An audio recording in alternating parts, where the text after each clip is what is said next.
ಬೀಟ್ರೂಟ್ನಿಂದ ನಾವು ಎಷ್ಟೊಂದು ರೀತಿ ರೆಸಿಪಿಗಳನ್ನು ಮಾಡ್ತೀವಿ ಅಲ್ವಾ ಫ್ರೆಂಡ್ಸ್. ಬೀಟ್ರೂಟಿಂದ ಸಾರನ್ನು ನೀವು ಯಾವತ್ತಾದರೂ ಟ್ರೈ ಮಾಡಿದ್ದೀರಾ? ಖಂಡಿತ ಒಮ್ಮೆ ಇವತ್ತು ನಾನು ಹೇಳ್ಕೊಡೋಂತಹ ರೀತಿಯಲ್ಲಿ ಬೀಟ್ರೂಟ್ ಸಾರನ್ನು ಮಾಡಿ ನೋಡಿ, ತುಂಬಾ ಚೆನ್ನಾಗಿರುತ್ತೆ. ಆ್ಯಕ್ಚುಲಿ ನೀವು ಇದನ್ನು ಹಾಗೇನೂ ಕುಡಿಬೋದು, ಇಲ್ಲಾಂದರೆ ರೈಸ್ಗೆ ಕೂಡ ಹಾಕ್ಕೊಂಡು ಊಟ ಮಾಡ್ಬೋದು. ಸಖತ್ ಟೇಸ್ಟಿಯಾಗಿರುತ್ತೆ. ಹಲೋ ಎವ್ರಿವಾನ್, ನಾನು ಸುಷ್ಮಾ. ವೆಜ್ ಚಾನಲ್ಗೆ ಸ್ವಾಗತ, ಸುಸ್ವಾಗತ. ಫಸ್ಟ್ ನೋಡಿ, ನಾನು ಒಂದು ಬೀಟ್ರೂಟನ್ನು ಚೆನ್ನಾಗಿ ತೊಳೆದು ಬಿಟ್ಟು ಅದನ್ನು ಈ ರೀತಿ ತಿನ್ನಾಗಿ ಕಟ್ ಮಾಡಿ ರೆಡಿ ಮಾಡ್ಕೊಂಡಿದ್ದೀನಿ. ಹಾಗೆ ಒಂದು ಪಾತ್ರೆಗೆ ಈಗ ಕಟ್ ಮಾಡ್ಕೊಂಡಿರೋಂತಹ ಬೀಟ್ರೂಟನ್ನು ಹಾಕ್ಕೊಂಡಿದ್ದೀನಿ ಮತ್ತು ನೀರನ್ನು ಹಾಕ್ಕೊಳ್ತಾ ಇದ್ದೀನಿ. ಆ್ಯಕ್ಚುಲಿ ನಾನು ಈಗಾಗಲೇ ಇಂಡಕ್ಷನ್ ಸ್ಟೋವನ್ನು ನಾವು ಯಾವ್ದು ತೊಗೊಳ್ಬೇಕು, ಹೇಗಿರಬೇಕು ಹೇಳೋದನ್ನೆಲ್ಲ ವೀಡಿಯೋವನ್ನು ಪೋಸ್ಟ್ ಮಾಡಿದ್ದೀನಿ. ಸೊ ಇಂಡಕ್ಷನ್ನಲ್ಲಿ ಇವತ್ತು ನಾನು ನಿಮಗೆ ಮಾಡಿ ತೋರಿಸ್ತಾ ಇದ್ದೀನಿ. ನೋಡಿ, ಫಸ್ಟು ಇಂಡಕ್ಷನನ್ನು ಆನ್ ಮಾಡಿಬಿಟ್ಟು ಅದು ಫುಲ್ ಸ್ಟೇಬಲ್ ಆದಮೇಲೆ ಅದು ಈಗ ನಾನು ಪಾತ್ರೆನ ಇಡ್ತಾ ಇದ್ದೀನಿ. ಹಾಗೆ ಮೆನುನ ಕ್ಲಿಕ್ ಮಾಡಿದಾಗ ನಿಮಗೆ ಬೇರೆ ಬೇರೆ ಆಪ್ಷನ್ಗಳೆಲ್ಲ ಸಿಗ್ತವೆ. ಸೊ ಅದರಲ್ಲಿ ಈಗ ನೋಡಿ, ನಾನು ಲಾಸ್ಟ್ ಬಾಯ್ಲ್ ಆಪ್ಷನನ್ನು ಸೆಲೆಕ್ಟ್ ಮಾಡ್ಕೊಳ್ತಾ ಇದ್ದೀನಿ. ಬಾಯ್ಲ್ ಆಪ್ಷನನ್ನು ನೀವು ಸೆಲೆಕ್ಟ್ ಮಾಡಿಕೊಂಡ್ರೆ ತುಂಬ ಬೇಗ ಅದು ಬಾಯ್ಲ್ ಆಗಿ ಮತ್ತು ಬೇಗ ಬೆಂದ್ಕೊಳ್ಳುತ್ತೆ. ಹಾಗೆ ಅದಕ್ಕೆ ಬೀಟ್ರೂಟನ್ನು ಬೇಯಿಸ್ಕೊಳ್ಳುವಾಗಲೇ ಒಂದು ಸ್ವಲ್ಪ ಉಪ್ಪನ್ನು ಹಾಕ್ಕೊಳ್ತಾ ಇದ್ದೀನಿ. ಚೆನ್ನಾಗಿ ಇದನ್ನು ಬಾಯ್ಲ್ ಮಾಡ್ಕೊಳ್ಬೇಕು. ನೋಡಿ, ಎಷ್ಟು ಒಂದು 5 ಮಿನಿಟ್ಸ್ಗೆ ಈ ಬೀಟ್ರೂಟು ಚೆನ್ನಾಗಿ ಬೆಂದ್ಕೊಂಡು ರೆಡಿ ಆಯಿತು ಅಲ್ವಾ. ಮತ್ತು ನೀವು ಈ ಥರ ಸಪೂರವಾಗಿ ಕಟ್ ಮಾಡಿಕೊಂಡ್ರೆ ಬೇಗ ಬೆಂದ್ಕೊಳ್ಳುತ್ತೆ. ಅದನ್ನು ಕೆಳಗಡೆ ಇಳಿಸಿಟ್ಕೊಳ್ತಾ ಇದ್ದೀನಿ. ಆಮೇಲೆ ನೋಡಿ, ಒಂದು ಮಿಕ್ಸಿ ಜಾರ್ಗೆ 1 ಕಪ್ ಆಗುವಷ್ಟು ಫ್ರೆಶ್ ಕೋಕೋನಟನ್ನು ಹಾಕ್ಕೊಂಡಿದ್ದೀನಿ. ಹಾಗೆ ಬೇಯಿಸಿ ರೆಡಿ ಮಾಡ್ಕೊಂಡಿರೋಂತಹ ಬೀಟ್ರೂಟನ್ನು ಹಾಕ್ಕೊಳ್ತಾ ಇದ್ದೀನಿ. ಆ ರಸ ಕೂಡ ಹಾಗೇ ಇಟ್ಕೊಳ್ಳಿ, ಆಮೇಲೆ ಬೇಕಾಗುತ್ತೆ. ಹಾಗೆ ಒಂದು 5-6 ಬೆಳ್ಳುಳ್ಳಿನ ಹಾಕ್ಕೊಂಡಿದ್ದೀನಿ. ಒಂದು 3 ಚಮಚ ಆಗುವಷ್ಟು ರಸಂ ಪೌಡರನ್ನು ಹಾಕ್ಕೊಳ್ತಾ ಇದ್ದೀನಿ. ಮತ್ತು ಬೀಟ್ರೂಟ್ ಬೇಯಿಸ್ಕೊಂಡಿರೋಂತಹ ನೀರನ್ನು ಒಂದು ಅರ್ಧ ಕಪ್ ಆಗುವಷ್ಟು ಹಾಕ್ಕೊಂಡಿದ್ದೀನಿ. ಮತ್ತು ಒಂದು ಸ್ವಲ್ಪ ಕೊತ್ತಂಬರಿ ಸೊಪ್ಪನ್ನು ಹಾಕ್ಕೊಂಡು ಇದನ್ನು ನೈಸಾಗಿ ರುಬ್ಕೊಂಡು ಬರೋಣ. ನೋಡಿ, ಪುನಃ ನಾನು ಇಂಡಕ್ಷನ್ ಸ್ಟೋವನ್ನ ಆನ್ ಮಾಡ್ಕೊಳ್ತಾ ಇದ್ದೀನಿ. ಹಾಗೆ ಅದು ಸ್ಟೇಬಲ್ ಆದಮೇಲೆ ನೋಡಿ, ಪವರ್ ಬಟನನ್ನು ಆನ್ ಮಾಡಿ ಅದು ಸ್ಟೇಬಲ್ ಆಗುತ್ತೆ ಅಲ್ವಾ. ಆಮೇಲೆ ಅದಕ್ಕೆ 2000 ಸೆಲೆಕ್ಟ್ ಆಗುತ್ತೆ.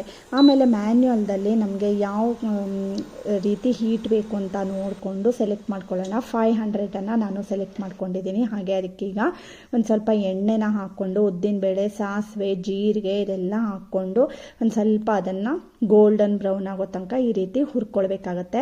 ಆಮೇಲೆ ಅದಕ್ಕೆ ಒಂದು ಸ್ವಲ್ಪ ಕರಿಬೇವಿನ ಸೊಪ್ಪನ್ನು ಹಾಕ್ಕೊಳ್ತಾ ಇದ್ದೀನಿ. ಮತ್ತು ಒಂದು ಒಣಮೆಣಸನ್ನು ಹಾಕ್ಕೊಂಡಿದ್ದೀನಿ. ಚೆನ್ನಾಗಿ ಇದನ್ನೆಲ್ಲ ಹುರಿದು ರೆಡಿ ಮಾಡ್ಕೊಳ್ಳಿ. ಹಾಗೆ 1-2 ಈರುಳ್ಳಿನ ಚಿಕ್ಕದಾಗಿ ಕಟ್ ಮಾಡಿಕೊಂಡು ಸೇರಿಸ್ಕೊಳ್ತಾ ಇದ್ದೀನಿ. ಇದನ್ನು ಅಷ್ಟೇ ಸ್ವಲ್ಪ ಹುರಿದು ರೆಡಿ ಮಾಡ್ಕೊಳ್ಬೇಕಾಗತ್ತೆ. ಈಗ ರುಬ್ಕೊಂಡಿರೋಂತಹ ಬೀಟ್ರೂಟ್ ಮಸಾಲ ಇದೆ ಅಲ್ವಾ, ಅದನ್ನು ಹಾಕ್ಕೊಳ್ತಾ ಇದ್ದೀನಿ. ಆ್ಯಕ್ಚುಲಿ ನಿಮಗೆ ತೆಂಗಿನಕಾಯಿ ಬೇಡ ಅಂದರೆ ಅದನ್ನು ಕೂಡ ಸ್ಕಿಪ್ ಮಾಡಿ ಉಳಿದಿರೋಂತಹ ಐಟಮ್ಗಳನ್ನು ಹಾಕಿ ಕೂಡ ಮಾಡ್ಬೋದು. ಆಮೇಲೆ ನೋಡಿ, ಇದನ್ನು ಚೆನ್ನಾಗಿ ಒಂದು ಸ್ವಲ್ಪ ಅದು ಎಲ್ಲ ಎಣ್ಣೆ ಎಲ್ಲ ಬಿಟ್ಕೊಳ್ಳುತ್ತೆ ಅಲ್ವಾ, ಅಷ್ಟರವರೆಗೆ ಅದನ್ನು ಒಂದು ಸ್ವಲ್ಪ ಹುರಿದು ರೆಡಿ ಮಾಡ್ಕೊಳ್ಳಿ. ಆಮೇಲೆ ಇದಕ್ಕೇನೆ ಒಂದು ಸ್ವಲ್ಪ ಹೆಚ್ಚಿಟ್ಕೊಂಡಿರೋಂತಹ ಕೊತ್ತಂಬರಿ ಸೊಪ್ಪನ್ನು ಹಾಕ್ಕೊಂಡು ಚೆನ್ನಾಗಿ ಈ ರೀತಿ ಹುರ್ಕೊಳ್ಬೇಕು. ಆವಾಗ ಫ್ಲೇವರ್ ತುಂಬ ಚೆನ್ನಾಗಿ ಬರುತ್ತೆ ಬೀಟ್ರೂಟ್ದು. ಹಾಗೆ ಅದೇ ಮಿಕ್ಸಿ ಜಾರ್ಗೆ ಕೂಡ ಪುನಃ ಇನ್ನೊಂದು ಸ್ವಲ್ಪ ನೀರನ್ನು ಹಾಕ್ಕೊಳ್ತಾ ಇದ್ದೀನಿ. ನಾವು ರಸಮ್ಮು ಅಥವಾ ಸಾರು ಮಾಡ್ತಾ ಇದ್ದೀವಿ ಅಲ್ವಾ, ಅದಕ್ಕೋಸ್ಕರ ಸ್ವಲ್ಪ ತಿಳುವಾಗಿದ್ರೇನೆ ಚೆನ್ನಾಗಿರುತ್ತೆ ಫ್ರೆಂಡ್ಸ್. ಹಾಗೆ ಇದಕ್ಕೆ ಅಗತ್ಯಕ್ಕೆ ತಕ್ಕಷ್ಟು ನೀರನ್ನು ಸೇರಿಸ್ಕೊಳ್ಳಿ.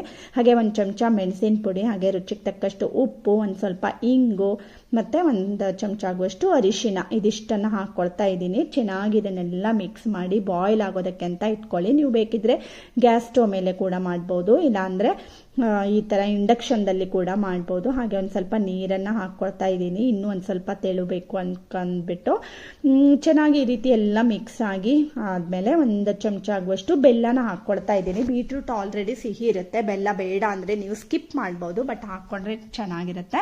ಹಾಗೆ ಒಂದು ಸ್ವಲ್ಪ ಲಿಂಬು ರಸನ ಹಾಕ್ಕೊಳ್ತಾ ಇದ್ದೀನಿ. ಈಗ ಇದನ್ನು ಬಾಯ್ಲ್ ಮಾಡ್ಕೊಳ್ಬೇಕು.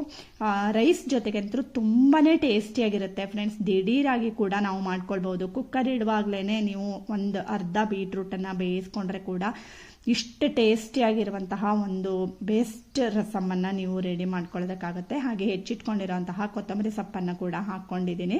ಬಿಸಿ ಬಿಸಿ ಅನ್ನದ ಜೊತೆಗೆ ಹಾಕ್ಕೊಂಡು ಊಟ ಮಾಡೋದಕ್ಕೆ ಸಖತ್ ಟೇಸ್ಟಿಯಾಗಿರುತ್ತೆ. ಈಗ ನೋಡಿ, ಚೆನ್ನಾಗಿ ಬಾಯ್ಲ್ ಆದಮೇಲೆ ಸ್ಟವ್ ಆಫ್ ಮಾಡ್ಕೊಂಡಿದ್ದೀನಿ.